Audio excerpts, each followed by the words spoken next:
এগিয়ে যাচ্ছে দেশ, উৎপাদিত হচ্ছে ফসল, আর এই ফসল উৎপাদনে যখন তরুণদের হাত পড়ে তখন কিন্তু সেটা সোনায় সোহাগা হয়ে যায়। আজকে আমি আপনাদের সামনে এমন একজন কৃষকের কথা বলবো, তিনি হচ্ছেন একজন 2500-এর সুনামধন্য শিক্ষা প্রতিষ্ঠানের শিক্ষক হয়েও এই কৃষি পেশার সাথে ভালোবাসার সাথে জড়িয়ে আছেন। আপনারা দেখতে পাচ্ছি, এখানে আসার পর লক্ষ্য করেছি ওনার জমির আশেপাশে সবাই কিন্তু নানা ধরনের ফসল ফলিয়ে থাকলেও উনি কিন্তু সবজির দিকে ঝুঁকেছিলেন। আপনারা দেখতে পাচ্ছেন আমার পিছনে কত সুন্দর ছোট করলা বা উস্তে ঝুলতেছে। উনি নিজের পারিবারিক চাহিদা পূরণ করতেছেন এবং আশেপাশে যত কৃষক আছে তাদেরকে সবজি চাষে আগ্রহী করতেছেন। এলাকায় সুনামধন্যতার এবং কৃতিত্বের সাথে উনি কিন্তু ফসল ফলিয়ে যাচ্ছেন এবং অন্যান্য কৃষকদের পরামর্শ দিয়ে যাচ্ছেন। শিক্ষকতার পাশাপাশি উনি কিভাবে কৃষি উদ্যোক্তা হয়ে উঠেছেন এবং কিভাবে সফলতার সাথে এগুলো ম্যানেজমেন্ট করতেছেন, আজকে আমরা জানবো সেই গল্প। চলুন আমার সাথে। আসসালামু আলাইকুম ভাই, কেমন আছেন ভাই? ওয়ালাইকুম আসসালাম, ভালো আছি ওসমান, তুমি কেমন আছো ভাই? আছি আলহামদুলিল্লাহ ভালো। আপনি দেখতেছি আসার পর থেকেই ছোটখাটো কাজ করে যাচ্ছেন মরিচের জমিতে এবং অন্যান্য ফসলে। গত বছর যে আমরা আসছিলাম আপনার মরিচের জমিতে, এই জমিটাই তো সেটা ছিল, তাই না? জি জি ওসমান, সেটাই। তো এখন দেখা যাচ্ছে যে আপনি মোটামুটি আবার মরিচ চাষাবাদ করেছেন। মরিচ চাষাবাদ করে আসলে আপনি কি সুখ পান যেটা প্রতি বছর করেন? এটার প্রতি একটা আকর্ষণ হলো, এইটা একটা নেশার মতন হয়ে যায় যে আসলে কৃষি কাজটা যে agriculture word not only commercial but also pleasure. এটার মধ্যে একটা আনন্দ আছে, বুঝছো? যে এই যে মরিচের কালার শেপ সবকিছু দেখে একটা মুগ্ধ হয়ে যায়, যেটা যেন একটা নেশায় পরিণত হয়ে যাওয়া। মরিচ যদি অর্থকরী ফসল যদি তোমার যেগুলা বা উচ্চ মূল্যের ফসল বলি, তার মধ্যে মরিচ হচ্ছে একটা। হ্যাঁ, মরিচ কেন উচ্চ মূল্যের ফসল আপনার কাছে মনে হলো? এটা তোমার উচ্চ মূল্যের এই কারণে যে কাঁচা মরিচ বর্তমান বাজারেও তোমার যদি চিন্তা করি তার 4000 টাকা মন। তাহলে আমার এই পর্যন্ত কয়েক মন এখান থেকে হারভেস্ট করেছে। তারপরে যে গাছের মধ্যে দেখো এখনো দেখা যাচ্ছে যে প্রায় প্রতিটি গাছ থেকে আধা কেজি থেকে 1 কেজির মতো মরিচ হারভেস্ট করা যাবে। তাহলে 140 টাকা 130 টাকা 20 টাকা কেজি যদি হয়, তাহলে তোমার কি পরিমাণ আসতেছে, এবং প্রত্যেক দিন হারভেস্ট করতে পারতেছি। দেখো তুমি প্রতিদিন নেওয়ার পরে মাশাআল্লাহ এখনো কেমন ঝুলতেছে ফসল। তপন ভাই, আমরা তো আপনার জমিতে এসে খেয়াল করলাম যে আপনি একই জমিতে মোটামুটি অনেক ফসল চাষাবাদ করেছেন। তো আপনি একই জমিতে নানা ধরনের ফসল ফলানোর মাধ্যমে আপনি আপনার মনের কোন তৃপ্ততা বা কোন স্বাদটা অনুভব করতেছেন? আসলে একটা হচ্ছে যে একটা ফলনের মধ্যে খণ্ড খণ্ড ভাবে তোমার বিভিন্ন ফসল আবাদ করা, এটা দেখতে যেরকম আকর্ষণীয়, তেমনি আবার তোমার কথা আছে যে ভ্যারাইটিস যখন ফসল ফলাও, কোন একটা মানে ওয়েদারের কারণে যদি একটা ফসল মাইরো খাও, তাহলে আরেকটা ফসল দিয়ে তোমার বেনিফিটেড আসবে। আবার এমনও হয় যে বছরের পরিক্রমায় কোনো ফসলের চাহিদা দাম অনেক বেশি থাকে, আবার কোনোটার দাম অনেক কম থাকে। তো এই জন্য যাতে একটা দামই বাজার দর ভালো না পাইলে অন্যটাতে যে আমার পোষায় যায়।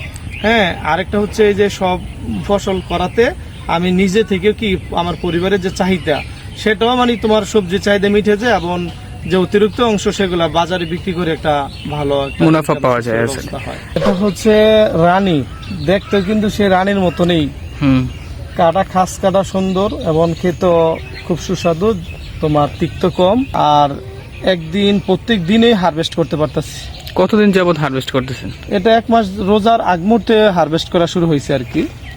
বাজার মূল্য কেমন আছে? বাজার মূল্য খুবই ভালো, 140 টাকা থেকে শুরু করছি, এখনো 100-120 টাকা মানে কেজি বিক্রি করতে পারছি। আর বাজারে চাহিদাও প্রচুর। আলাদা বৈশিষ্ট্য হচ্ছে যে এটার কালার এবং সাইজ খুবই চমৎকার এবং ক্রেতাদেরকে খুব আকৃষ্ট করে আর কি।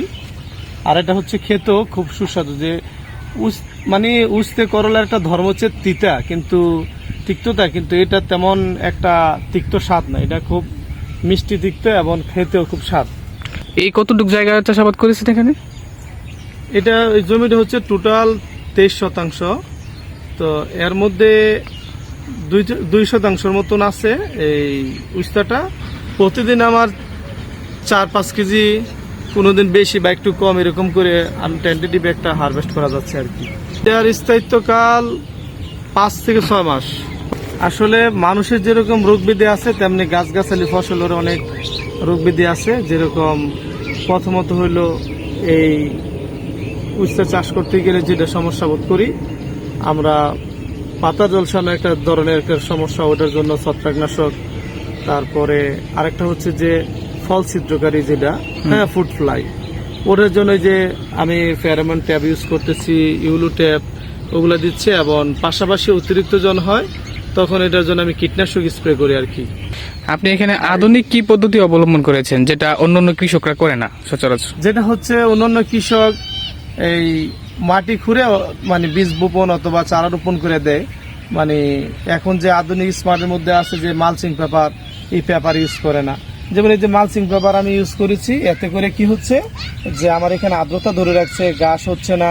এই যে পাশাপাশি ড্রেন দিয়ে যে টুকটাক ঘাস হয় এগুলো আমি নিড়ানি দিয়ে কি সহজেই শেষ করা যায়, এবং পানি সেচ বা যত্ন সবকিছু একটু মানে সহজ হয়, এবং অন্যদিক থেকে দেখা গেছে একটু ব্যতিক্রম। পাশাপাশি তোমার যে বাজার চাহিদা, যদি কোনো বছরে তোমার ধরো মানে কচুর দাম কম, তখন দেখা গেছে মরিচের দাম বেশি। যেমন গতবার মরিচের দাম কম ছিল তুলনামূলকভাবে, এবছর মরিচের দাম আকাশচুম্বী ছিল। হ্যাঁ, তারপরে পেঁয়াজের দাম বেশি ছিল, এবছর পেঁয়াজের দাম একটু তুলনামূলকভাবে কম।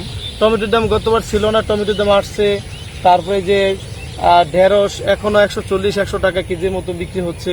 তো এই যে ভ্যারাইটিস করতেছি, এতে করে আমি বাজারে যেরকম মূল্য পাচ্ছি, বাজার চাহিদা ভালো থাকে, একটা না থাকলে আরেকটা দিয়ে পাই। পাশাপাশি আমার যে সবজির চাহিদা বা বিভিন্ন পুষ্টি চাহিদা ওগুলো ফিল আপ হয়, এবং দেখতেও খুব সুন্দর লাগে, এবং তোমার প্রতিদিনই কোনো না কোনো মানে ফসল দিয়ে আমার ভালো টাকা আসতেছে, যাতে করে আমার সংসার সুন্দর মতো চলতে পারতেছে। মাশাআল্লাহ ভাই, আপনার সাথে কথা বলে ভালো লাগলো।